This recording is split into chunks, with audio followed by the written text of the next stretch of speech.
सासंगत जी प्यार से कहना धन्यकार की दास संपूर्ण हरदेव वाणी का एक पद रख रहा है। आस्था है प्रवाह एक तू ही निरंकार, रंग बिरंगे फूल चमन में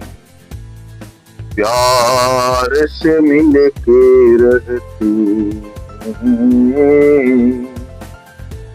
लगते हैं मन भावन कितने,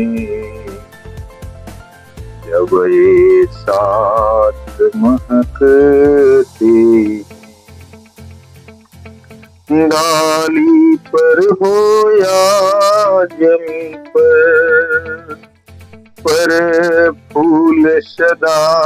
मुस्कुराते हैं, तोड़ने वाले हाथों की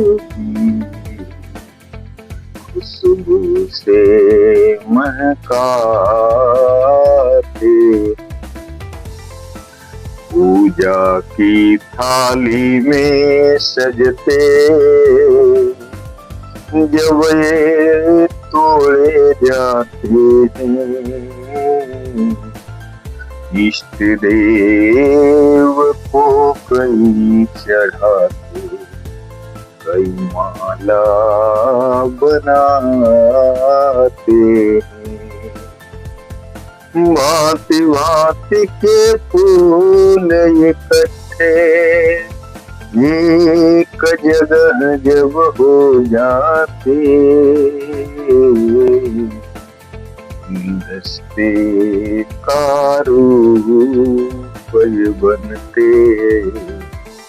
अभिनंदन के काम आते,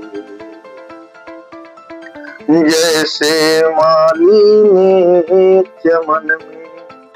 फूलों को सजाया है,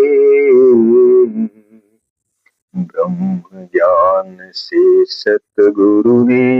यूं मिलवर्तन सिखाया है, जग चमन में फूल की भांति हमें जो रहनाया जाए, जग चमन में फूल की भांति हमें जो रहनाया जाए, कहे हर देव तभी दुनिया में एकत्र या पाए, कहे हर देव तभी